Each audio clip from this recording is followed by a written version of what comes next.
Hey there, Grumpy Old Fart here. Due to YouTube's changing quote-unquote community standards, I created a channel called Grumpy Old Fart over on Rumble, a free speech alternative to YouTube. You can see all of my stuff over there, including my political and social commentary, as well as my current events videos. The links to my YouTube and Rumble channels, as well as links to let you order my books, are in the description of this video. If you enjoy my content, please like, share, subscribe, and comment. I welcome your comments, even if you disagree with me. Now, on with the video. Hey there, Grumpy Old Fart here. I'm doing an advanced Dungeons & Dragons advice video on villains. Advanced Dungeons & Dragons is a game of high adventure. Exploring ruins and robbing evil temples is fun, but eventually your players will want more. And rightly so. As a dungeon master, it is your job to plan the campaign. The campaign, if you're not aware, is a series of adventures all linked together to culminate in one final objective. A big part of your campaign is the adversaries you send to face the player characters. Random encounters and wandering monsters can only take you so far. The plot of your campaign will dictate the types of villains you need to create to send against your heroes. Every story needs a bad guy, and that bad guy has to fit the story. Whenever I'm making a campaign, designing a long-term situation, and I want bad guys, I use three main types of villains, and this is how I list them. Other people have different ideas, and I would suggest looking up different people's ideas. There's a guy, How to Be a Great GM. He does good videos on this as well, so don't just take my word for it. Go with these other people as well. Do as much research as you can on this. Again, I use three main types of villains: lackeys, henchmen, and masterminds.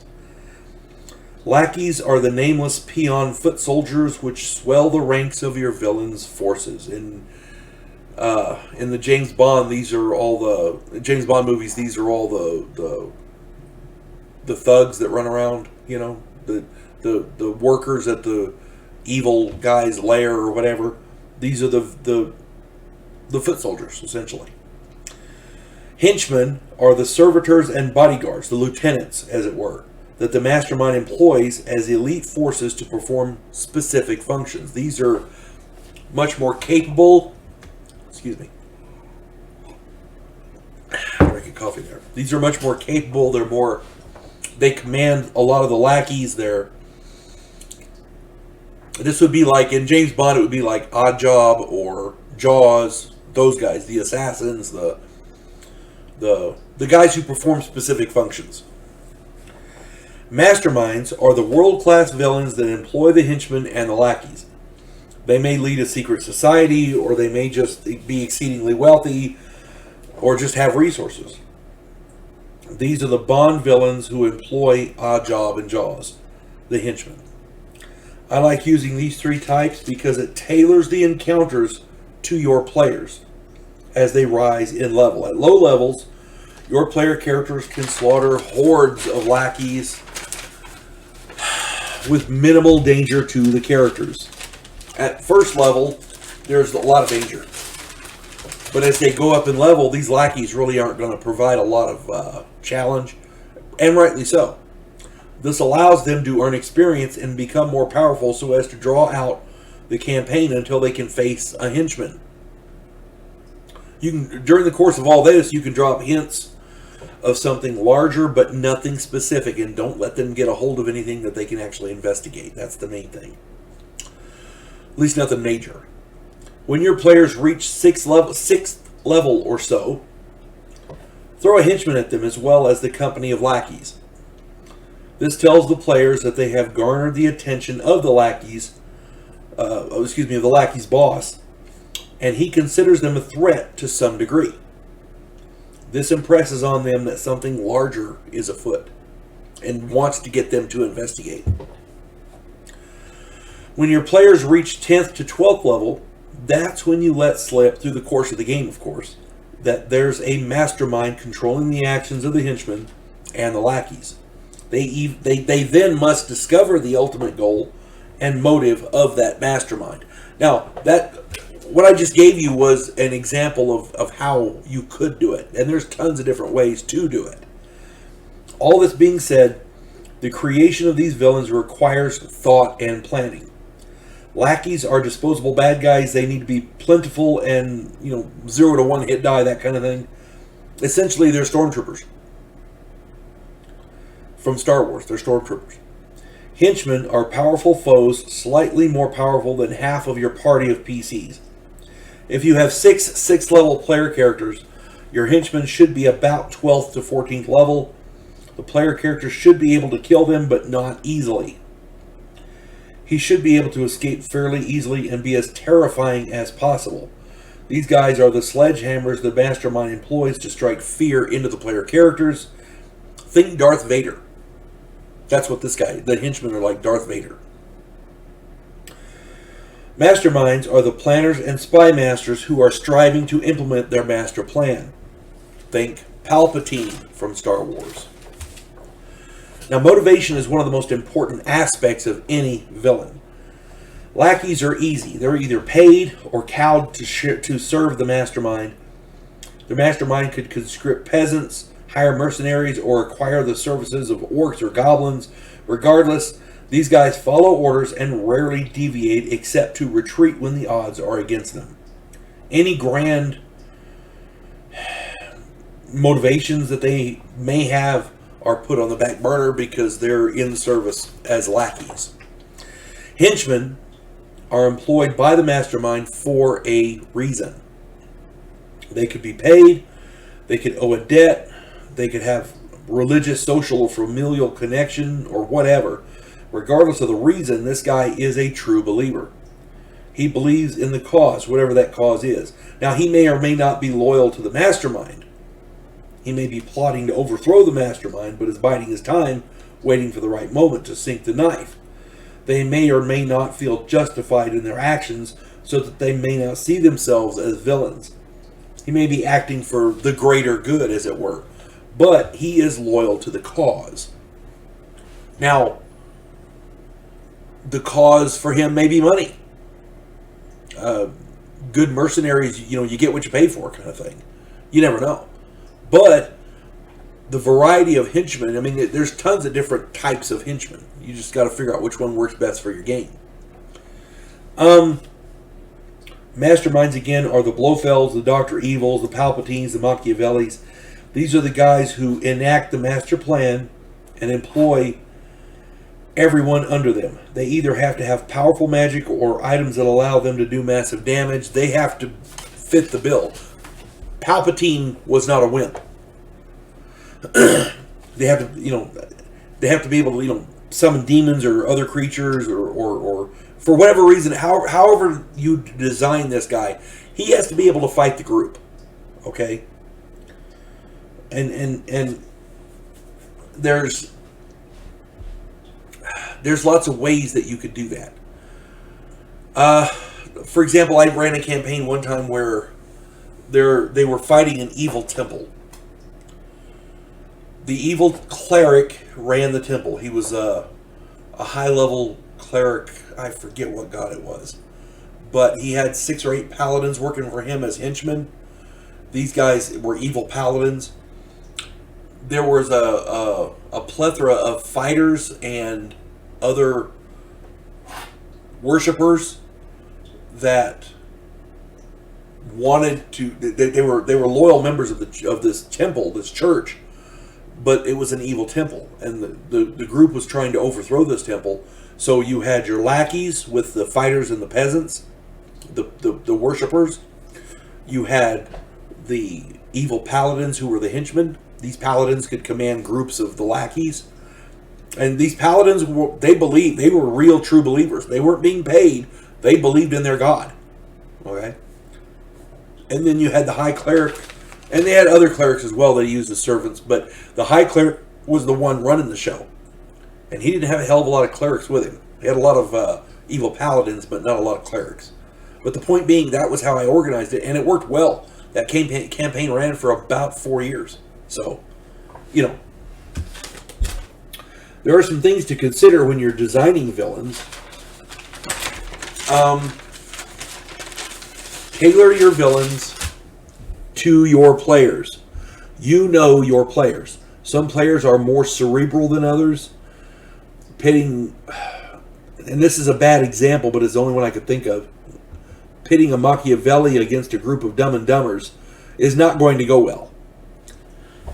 Your player, unless you're planning a comedic type campaign, it's not going to go well.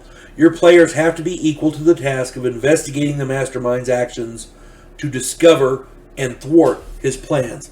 If the plan is so far beyond the players that they have problems figuring out that there actually is a plan and a master villain, then you've overplanned.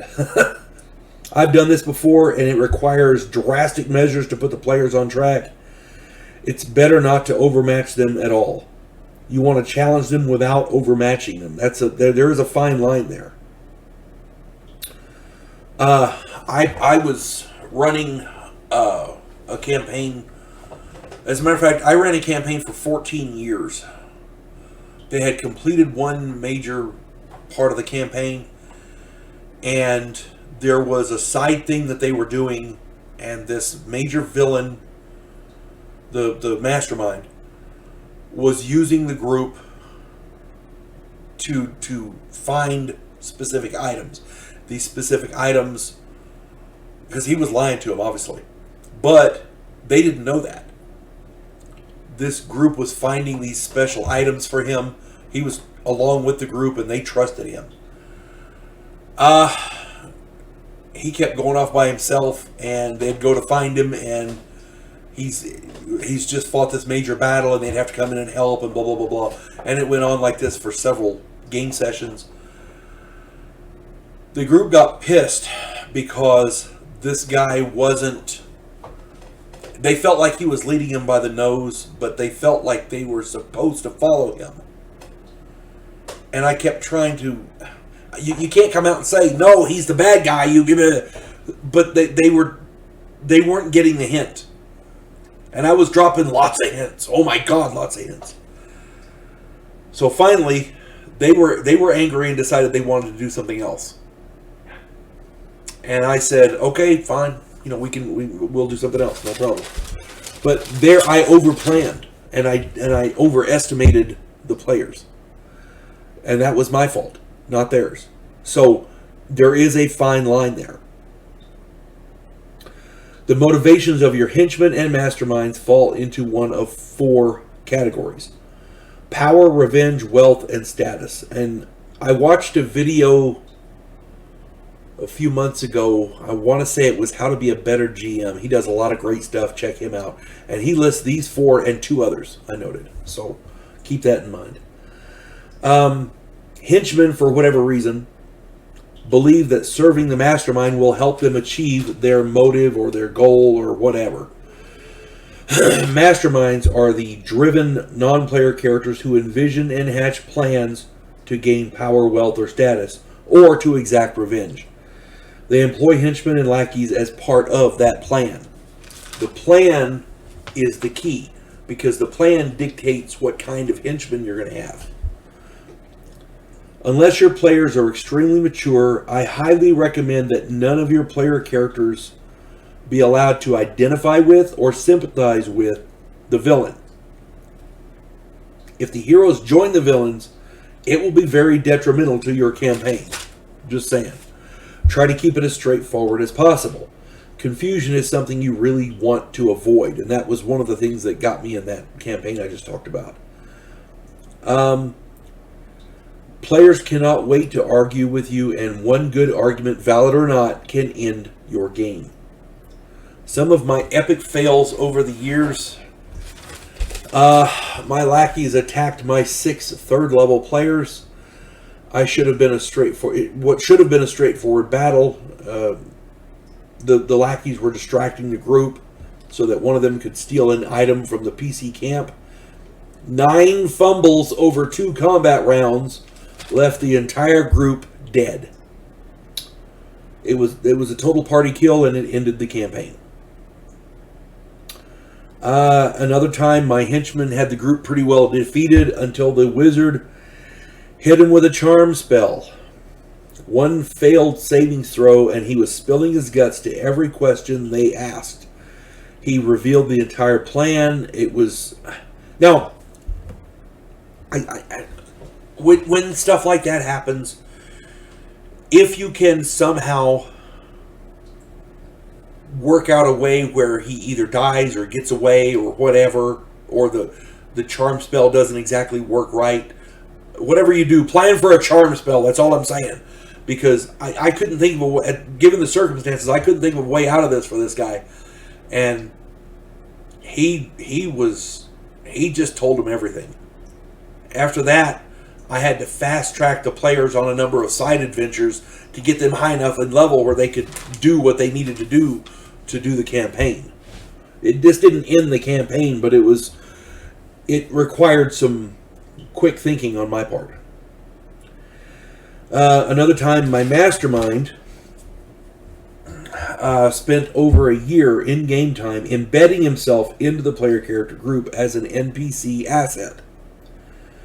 He used the group to call off his enemies and collect MacGuffins. This is the time I was telling you about earlier, and then it deteriorated from there. Another time, my mastermind, when the group found out what the main plan was and they started making plans to go after this mastermind, apparently they had collected a number of MacGuffins, and the assassin in the group decided it was better not to go after this mastermind. This is one of the times where he identified with the mastermind. He sympathized with him and wanted to join. The assassin in the group murdered everyone in their sleep. He took all the MacGuffins for himself. He went and joined the mastermind. That was the end of the game. And they never knew, the group never knew, they never had a chance. They never knew he was going to do that. And it surprised me as well. So, yeah, when you plan your villains, make sure there's a clear distinction between the players and the villains. If they start sympathizing with him, yeah, that's going to cause problems. I didn't mean for the video to go so long, but villains require some thought. Don't just, throw a guy in there. If you do, leave a lot of it open so you can come in and fill in the stuff later. You know what I'm saying? At any rate, I hope this finds everybody well. And again, I'm not saying this is how you have to do it. I've been playing this game a long time, over 40 years, and this works for me, and I hope it helps you in your game. If not, find a better way. I'll be glad to read your comments. You folks have a good day. God bless one and all. We elect cookie-cutter politicians every single election cycle. Yes men who maintain the status quo and do just enough to make us believe the system still works. Imagine, if you will, a president who actually tries to fix things. If you like action, political intrigue, and a righteous crusade, check out my political thriller, The Righteous President.